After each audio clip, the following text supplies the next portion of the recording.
ਸਤਿ ਸ਼੍ਰੀ ਅਕਾਲ ਜੀ, ਤੁਸੀਂ ਵੇਖ ਰਹੇ ਹੋ ਖਬਰ ਪੰਜਾਬ। ਮੈਂ ਹਾਂ ਵਿਵੇਕ ਸ਼ਰਮਾ। ਬੁਲਟਨ ਦੀ ਸ਼ੁਰੂਆਤ ਤੋਂ ਪਹਿਲਾਂ ਇੱਕ ਨਜ਼ਰ ਸੁਰਖੀਆਂ ਤੇ। ਪੰਜਾਬ ਵਿਧਾਨ ਸਭਾ ਵਿੱਚ ਬਜਟ ਇਜਲਾਸ ਦੌਰਾਨ ਚਾਲੂ ਵਿੱਤੀ ਵਰ੍ਹੇ ਦੇ ਬਜਟ ਤੇ ਹੋਈ ਬਹਿਸ। ਵਿਧਾਨ ਸਭਾ ਵਿੱਚ ਲਾਲ ਸਿੰਘ ਨੇ ਇਸ ਵਾਰ ਦੇ ਬਜਟ ਨੂੰ ਹੁਣ ਤੱਕ ਦਾ ਸਭ ਤੋਂ ਮਾੜਾ ਬਜਟ ਕਰਾਰ ਦਿੱਤਾ। ਵਿਧਾਨ ਸਭਾ ਵਿੱਚ ਕੈਪਟਨ ਅਮਰਿੰਦਰ ਸਿੰਘ ਨੇ ਉਹਨਾਂ ਦੇ ਨਿਵਾਸ ਤੇ ਬਿਜਲੀ ਨਿਗਮ ਵੱਲੋਂ ਕੀਤੀ ਜਾ ਰਹੀ ਛਾਪੇਮਾਰੀ ਦਾ ਮਸਲਾ ਚੁੱਕਿਆ। ਕਿਹਾ ਸਰਕਾਰ ਦੇ ਇਸ਼ਾਰੇ ਤੇ ਹੋ ਰਹੀ ਹੈ ਕਾਰਵਾਈ। ਮੁੱਖ ਮੰਤਰੀ ਬਾਦਲ ਨੇ ਦੋਸ਼ਾਂ ਨੂੰ ਨਕਾਰਿਆ। ਕੇਂਦਰੀ ਮੰਤਰੀ ਵੀਰਭੱਦਰ ਸਿੰਘ ਅਤੇ ਉਹਨਾਂ ਦੀ ਪਤਨੀ ਖਿਲਾਫ ਸ਼ਿਮਲਾ ਦੀ ਅਦਾਲਤ ਨੇ ਭ੍ਰਸ਼ਟਾਚਾਰ ਦੇ ਮਾਮਲੇ ਵਿੱਚ ਦੋਸ਼ ਕੀਤੇ ਤੈਅ। ਵੀਰਭੱਦਰ ਸਿੰਘ ਵੱਲੋਂ ਅਸਤੀਫਾ ਕਿਸੇ ਵੀ ਵੇਲੇ।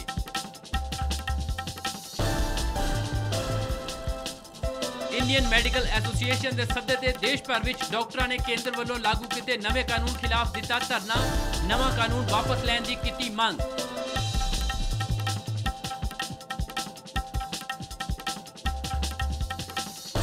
ਅਤੇ ਸ਼੍ਰੀ ਅਮਰਨਾਥ ਜੀ ਦੀ ਯਾਤਰਾ ਲਈ ਗਏ ਸ਼ਰਧਾਲੂਆਂ ਦੇ ਪਹਿਲੇ ਜੱਥੇ ਨੇ ਪਵਿੱਤਰ ਸ਼ਿਵਲਿੰਗ ਦੇ ਕੀਤੇ ਦਰਸ਼ਨ।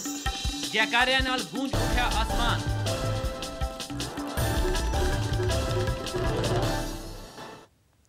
ਤੇ ਹੁਣ ਇਹਨਾਂ ਖਬਰਾਂ ਦਾ ਵਿਸਥਾਰ।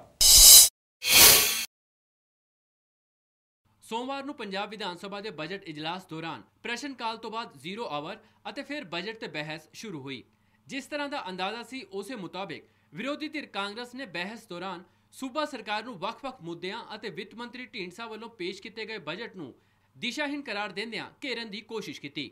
ਕਾਂਗਰਸ ਵੱਲੋਂ ਸੀਨੀਅਰ ਆਗੂ ਲਾਲ ਸਿੰਘ ਨੇ ਵਿਧਾਨ ਸਭਾ ਵਿੱਚ ਬੋਲਦਿਆਂ ਕਿਹਾ ਕਿ ਇਸ ਵਾਰ ਅਕਾਲੀ ਭਾਜਪਾ ਸਰਕਾਰ ਵੱਲੋਂ ਪੇਸ਼ ਕੀਤਾ ਗਿਆ ਚਾਲੂ ਵਿੱਤੀ ਸਾਲ ਦਾ ਬਜਟ ਪੰਜਾਬ ਵਿਧਾਨ ਸਭਾ ਦੇ ਇਤਿਹਾਸ ਦਾ ਹੁਣ ਤੱਕ ਦਾ ਸਭ ਤੋਂ ਮਾੜਾ ਬਜਟ ਹੈ। ਉਹਨਾਂ ਵਿੱਤ ਮੰਤਰੀ ਪਰਮਿੰਦਰ ਢੀਂਡਸਾ ਨੂੰ ਲੰਮੇ ਹੱਥੀ ਲੈਂਦਿਆਂ ਕਿਹਾ ਕਿ ਉਹਨਾਂ ਇਸ ਬਜਟ ਵਿੱਚ ਕਈ ਅਹਿਮ ਚੀਜ਼ਾਂ ਤੇ ਗੌਰ ਹੀ ਨਹੀਂ ਕੀਤਾ।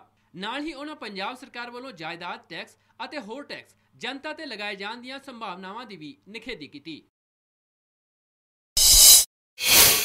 ਮੌਜੂਦਾ ਬਜਟ ਸੈਸ਼ਨ ਦੌਰਾਨ ਇਹ ਪਹਿਲਾ ਮੌਕਾ ਸੀ ਜਦੋਂ ਸਾਬਕਾ ਮੁੱਖ ਮੰਤਰੀ ਅਤੇ ਪੰਜਾਬ ਕਾਂਗਰਸ ਦੇ ਪ੍ਰਧਾਨ ਕੈਪਟਨ ਅਮਰਿੰਦਰ ਸਿੰਘ ਅਤੇ ਬੀਬੀ ਰਾਜਿੰਦਰ ਕੌਰ ਭੱਠਲ ਵਿਧਾਨ ਸਭਾ ਵਿੱਚ ਮੌਜੂਦ ਸਨ। ਇਹ ਦੋਵੇਂ ਇੱਕ ਬੈਂਚ ਤੇ ਇਕੱਠੇ ਬੈਠੇ। ਇਸ ਦੌਰਾਨ ਮੁੱਖ ਮੰਤਰੀ ਪ੍ਰਕਾਸ਼ ਸਿੰਘ ਬਾਦਲ ਨੇ ਇਹਨਾਂ ਦੋਹਾਂ ਦਾ ਸਵਾਗਤ ਕੀਤਾ। ਵਿਧਾਨ ਸਭਾ ਵਿੱਚ ਉਸ ਵੇਲੇ ਮਾਹੌਲ ਥੋੜਾ ਗਰਮ ਹੋ ਗਿਆ ਜਦੋਂ ਕੈਪਟਨ ਅਮਰਿੰਦਰ ਸਿੰਘ ਨੇ ਦੋਸ਼ ਲਾਇਆ ਕਿ ਬਿਜਲੀ ਨਿਗਮ ਦੀ ਟੀਮ ਸਰਕਾਰ ਦੇ ਇਸ਼ਾਰੇ ਤੇ ਉਹਨਾਂ ਦੀ ਰਿਹਾਇਸ਼ ਮੋਤੀ ਮਹਿਲ ਪਟਿਆਲਾ ਵਿਖੇ ਜਾਣਬੁੱਝ ਕੇ ਛਾਪੇਮਾਰੀ ਕਰ ਰਹੀ ਹੈ। ਕੈਪਟਨ ਨੇ ਇਸ ਘਟਨਾ ਦੀ ਜ਼ੋਰਦਾਰ ਸ਼ਬਦਾਂ ਵਿੱਚ ਨਿਖੇਧੀ ਕਰਦਿਆਂ ਸਵਾਲ ਕੀਤਾ ਕਿ ਕੀ ਬਿਜਲੀ ਨਿਗਮ ਨੂੰ ਨਹੀਂ ਪਤਾ ਕਿ ਉਹਨਾਂ ਦੇ ਨਿਵਾਸ ਦੀ ਬਿਜਲੀ ਦੀ ਖਪਤ ਕਿੰਨੀ ਹੈ। ਕੈਪਟਨ ਅਮਰਿੰਦਰ ਸਿੰਘ ਨੇ ਕਿਹਾ ਕਿ ਆਰਟੀਆਈ ਦਾ ਬਹਾਨਾ ਬਣਾ ਕੇ ਬਿਜਲੀ ਨਿਗਮ ਦੇ ਕਰਮਚਾਰੀ ਉਹਨਾਂ ਦੇ ਘਰ ਛਾਪੇਮਾਰੀ ਕਰ ਰਹੇ ਨੇ, ਜੋ ਕਿ ਘਟੀਆ ਸਿਆਸਤ ਦੀ ਨਿਸ਼ਾਨੀ ਹੈ। ਇਸ ਦੇ ਜਵਾਬ ਵਿੱਚ ਮੁੱਖ ਮੰਤਰੀ ਬਾਦਲ ਨੇ ਕਿਹਾ ਕਿ ਨਾ ਤਾਂ ਉਹਨਾਂ ਨੂੰ ਇਸ ਬਾਰੇ ਪੂਰੀ ਤਰ੍ਹਾਂ ਜਾਣਕਾਰੀ ਹੈ ਅਤੇ ਨਾ ਹੀ ਉਹ ਇਸ ਤਰ੍ਹਾਂ ਦੀ ਸਿਆਸਤ ਵਿੱਚ ਵਿਸ਼ਵਾਸ ਰੱਖਦੇ ਨੇ। ਉਹਨਾਂ ਕੈਪਟਨ ਦੇ ਦੋਸ਼ਾਂ ਨੂੰ ਸਿਰੇ ਤੋਂ ਖਾਰਜ ਕਰ ਦਿੱਤਾ। ਉਧਰ ਇਸ ਮਸਲੇ ਤੇ ਸਾਬਕਾ ਕਾਂਗਰਸੀ ਵੀਰ ਦਵਿੰਦਰ ਸਿੰਘ ਨੇ ਕੈਪਟਨ ਤੇ ਨਿਸ਼ਾਨਾ ਸਾਧਿਆ।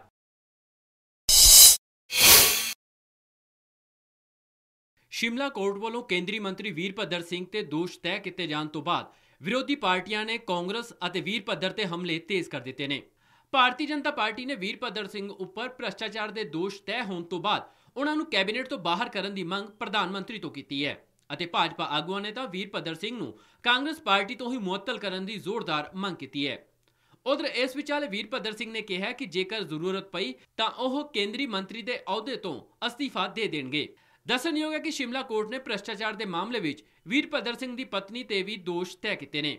ਉਧਰ ਕਾਂਗਰਸ ਦੀਆਂ ਮੁਸ਼ਕਿਲਾਂ ਇਸ ਤੋਂ ਬਾਅਦ ਹੋਰ ਜ਼ਿਆਦਾ ਵੱਧ ਗਈਆਂ ਨੇ ਕਿਉਂਕਿ ਕੇਂਦਰੀ ਕੈਬਨਿਟ ਦੇ ਕਈ ਮੰਤਰੀਆਂ ਤੇ ਭ੍ਰਸ਼ਟਾਚਾਰ ਦੇ ਮਾਮਲੇ ਪਹਿਲਾਂ ਹੀ ਸੁਰਖੀਆਂ ਵਿੱਚ ਰਹੇ ਨੇ, ਜਿਨ੍ਹਾਂ ਨੇ ਕਾਂਗਰਸ ਨੀਤ ਯੂਪੀਏ ਗੱਠਜੋੜ ਦੀ ਸਾਖ ਤੇ ਬੱਟਾ ਲਾਇਆ ਹੋਇਆ ਹੈ।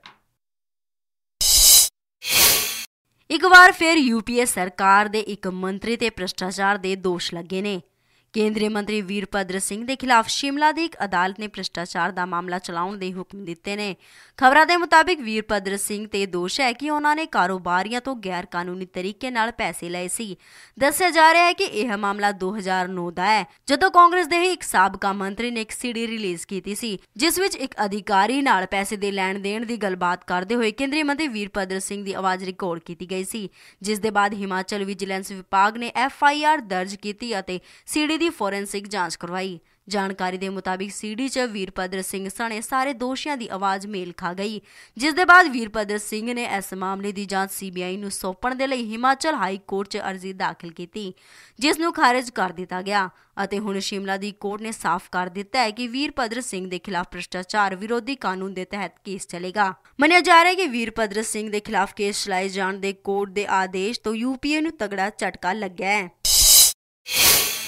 ਕੇਂਦਰ ਸਰਕਾਰ ਵੱਲੋਂ ਦੇਸ਼ ਭਰ ਦੇ ਡਾਕਟਰਾਂ ਤੇ NHRCH ਬਿੱਲ ਲਾਗੂ ਕੀਤੇ ਜਾਣ ਨੂੰ ਲੈ ਕੇ ਦੇਸ਼ ਭਰ ਦੇ ਸਮੂਹ ਡਾਕਟਰਾਂ 'ਚ ਰੋਸ ਪਾਇਆ ਜਾ ਰਿਹਾ ਹੈ, ਜਿਸ ਨੂੰ ਲੈ ਕੇ ਅੱਜ ਮੋਗਾ 'ਚ ਇੰਡੀਅਨ ਮੈਡੀਕਲ ਐਸੋਸੀਏਸ਼ਨ ਵੱਲੋਂ ਜ਼ਿਲ੍ਹੇ ਦੇ ਸਮੂਹ ਡਾਕਟਰਾਂ ਨੇ ਆਪਣਾ ਕੰਮਕਾਜ ਠੱਪ ਕਰ ਮੋਗਾ ਦੇ ਸਿਵਲ ਹਸਪਤਾਲ 'ਚ ਇਕੱਠੇ ਹੋ ਕੇ ਕੇਂਦਰ ਸਰਕਾਰ ਦੇ ਖਿਲਾਫ ਪ੍ਰਦਰਸ਼ਨ ਕੀਤਾ। ਇਸ ਮੌਕੇ ਸਮੂਹ ਡਾਕਟਰਾਂ ਵੱਲੋਂ ਸਿਵਲ ਹਸਪਤਾਲ ਦੇ CMO ਗੁਲਸ਼ਨ ਕੁਮਾਰ ਨੂੰ ਇੱਕ ਮੈਮੋਰੰਡਮ ਵੀ ਸੌਂਪਿਆ ਗਿਆ ਅਤੇ ਉਸ ਦੇ ਬਾਅਦ ਸੈਂਕੜਿਆਂ ਦੀ ਗਿਣਤੀ 'ਚ ਇਕੱਠੇ ਹੋਏ ਡਾਕਟਰ ਦਾ ਕਾਫਿਲਾ DC ਦਫ਼ਤਰ ਪਹੁੰਚਿਆ, ਜਿੱਥੇ ਉਹਨਾਂ ਨੇ ADC ਡਾਕਟਰ ਜੋਰਮ ਬੇਦਾ ਨੂੰ ਵੀ ਇੱਕ ਮੈਮੋਰੰਡਮ ਸੌਂਪਿਆ। ਅੱਜ ਮੋਗਾ ਦੇ ਵਿੱਚ ਜਿੰਨੀਆਂ ਵੀ ਪ੍ਰਾਈਵੇਟ ਹਸਪੀਟਲ ਹੈ ਉਹ 100% ਬੰਦ ਰਹੇ ਆ, ਡੈਂਟਲ ਕਲੀਨਿਕ 100% ਬੰਦ ਰਹੀਆਂ, BMS ਡਾਕਟਰ 100% ਬੰਦ ਰਹੇ ਆ।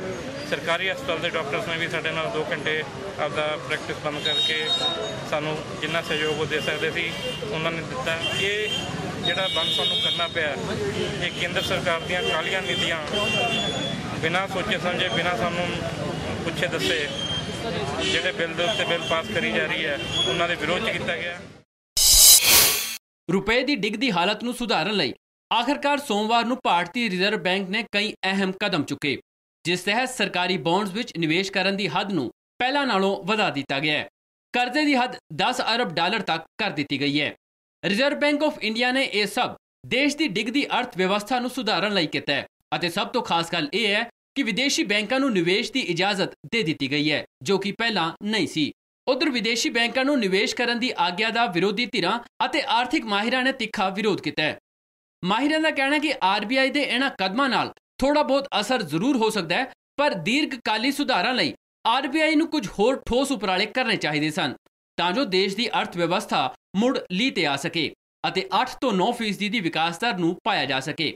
ਫਿਲਹਾਲ RBI ਦਾ ਕਹਿਣਾ ਹੈ ਕਿ ਇਹ ਕਦਮ ਦੇਸ਼ ਹਿੱਤ ਨੂੰ ਧਿਆਨ ਵਿੱਚ ਰੱਖ ਕੇ ਹੀ ਲਏ ਗਏ ਨੇ।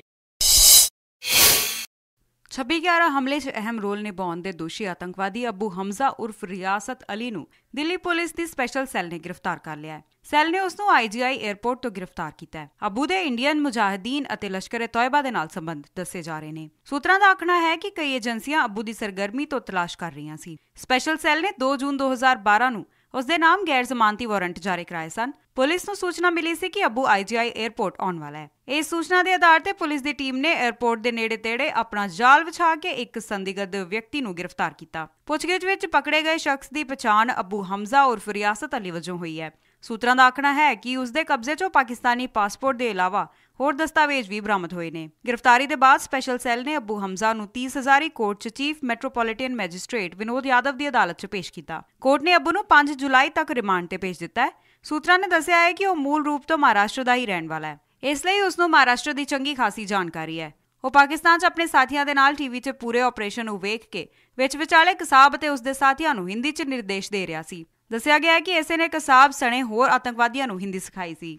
ਅਬੂ ਹਮਜ਼ਾ ਦੀ 26/11 ਨੂੰ ਮੁੰਬਈ ਵਿਖੇ ਹੋਏ ਆਤੰਕਵਾਦੀ ਹਮਲਿਆਂ 'ਚ ਖਾਸ ਭੂਮਿਕਾ ਦੱਸੀ ਜਾ ਰਹੀ ਹੈ। ਉਹ ਉਹਨਾਂ 6 ਹੈਂਡਲਰਾਂ 'ਚ ਦੱਸਿਆ ਜਾ ਰਿਹਾ ਹੈ ਜੋ ਪਾਕਿਸਤਾਨ ਦੇ ਕਰਾਚੀ 'ਚ ਬੈਠ ਕੇ ਮੁੰਬਈ ਹਮਲੇ ਨੂੰ ਅੰਜਾਮ ਦੇਣ ਵਾਲੇ ਕਸਾਬ ਸਣੇ 10 ਆਤੰਕਵਾਦੀਆਂ ਨੂੰ ਸੈਟੇਲਾਈਟ ਫੋਨ ਤੋਂ ਨਿਰਦੇਸ਼ ਦੇ ਰਹੇ ਸਨ। ਰਾਸ਼ਟਰਪਤੀ ਅਹੁਦੇ ਦੇ ਲਈ UPA ਦੇ ਉਮੀਦਵਾਰ ਪ੍ਰਣਬ ਮੁਖਰਜੀ ਨੇ ਸੋਮਵਾਰ ਨੂੰ ਕਾਂਗਰਸ ਪਾਰਟੀ ਅਤੇ ਪਾਰਟੀ ਦੇ ਸਾਰੇ ਅਹੁਦਿਆਂ ਤੋਂ ਅਸਤੀਫਾ ਦੇ ਦਿੱਤਾ ਹੈ।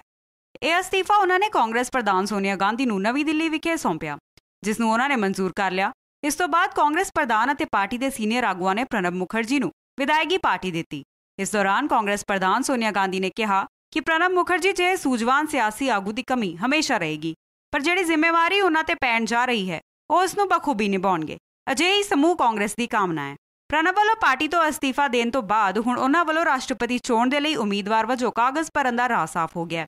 ਮੰਨਿਆ ਜਾ ਰਿਹਾ ਹੈ ਕਿ ਉਹ 28 ਜੂਨ ਨੂੰ ਆਪਣੇ ਨਾਮਜ਼ਦਗੀ ਕਾਗਜ਼ ਦਾਖਲ ਕਰਨਗੇ। ਇਸ ਦੇ ਲਈ ਕਾਂਗਰਸ ਪਾਰਟੀ ਵੱਲੋਂ 4 ਸੈੱਟ ਤਿਆਰ ਕੀਤੇ ਗਏ ਨੇ। ਰਾਜਧਾਨੀ ਦਿੱਲੀ ਦੀ ਲਾਈਫਲਾਈਨ ਬਣ ਚੁੱਕੀ ਮੈਟਰੋ ਦਾ ਹੁਣ ਹੋਰ ਵਿਸਥਾਰ ਹੋਣ ਜਾ ਰਿਹਾ ਹੈ। ਦਿੱਲੀ ਮੈਟਰੋ ਦੇ ਸਭ ਤੋਂ ਵੱਡੇ ਕੋਰੀਡੋਰ ਦੀ ਉਸਾਰੀ ਦਾ ਕੰਮ ਅਗਲੇ ਮਹੀਨੇ ਤੋਂ ਸ਼ੁਰੂ ਹੋਣ ਜਾ ਰਿਹਾ ਹੈ। ਮੁਕੰਦਪੁਰ ਯਮੁਨਾ ਵਿਹਾਰ ਕੋਰੀਡੋਰ ਤੇ ਆਧੁਨਿਕ ਅਤੇ ਤੇਜ਼ ਚੱਲਣ ਵਾਲੇ ਆਵਾਜਾਈ ਸਿਸਟਮ ਰਾਹੀਂ ਮੈਟਰੋ ਸਰਵਿਸ ਪ੍ਰਦਾਨ ਕੀਤੀ ਜਾਵੇਗੀ। ਇਹ ਕੋਰੀਡੋਰ ਉੱਤਰੀ, ਪੱਛਮੀ ਤੇ ਪੂਰਬੀ ਦਿੱਲੀ ਨੂੰ ਆਪਸ ਵਿੱਚ ਜੋੜ ਦੇਵੇਗਾ। ਕੁੱਲ 56 ਕਿਲੋਮੀਟਰ ਲੰਬੀ ਇਸ ਮੈਟਰੋ ਰੇਲਵੇ ਲਾਈਨ ਨੂੰ ਮੁਕੰਦਪੁਰ ਯਮੁਨਾ ਵਿਹਾਰ ਕੋਰੀਡੋਰ ਦਾ ਨਾਂ ਦਿੱਤਾ ਗਿਆ ਹੈ। ਦਿੱਲੀ ਮੈਟਰੋ ਦਾ ਇਹ ਅਹਿਮ ਅਤੇ ਸਭ ਤੋਂ ਵੱਡਾ ਤੀਸਰਾ ਫੇਜ਼ ਮੁਕੰਮਲ ਹੋਵੇਗਾ। ਇਸ ਕੋਰੀਡੋਰ ਵਿੱਚ ਕੁੱਲ 35 ਸਟੇਸ਼ਨ ਹੋਣਗੇ ਅਤੇ ਹੁੱਡਾ ਸਿਟੀ ਸੈਂਟਰ ਜਹਾਂਗੀਰਪੁਰ ਲਾਈਨ ਮਗਰੋਂ ਇਹ ਦਿੱਲੀ ਦਾ ਸਭ ਤੋਂ ਲੰਬਾ ਕੋਰੀਡੋਰ ਹੋਵੇਗਾ।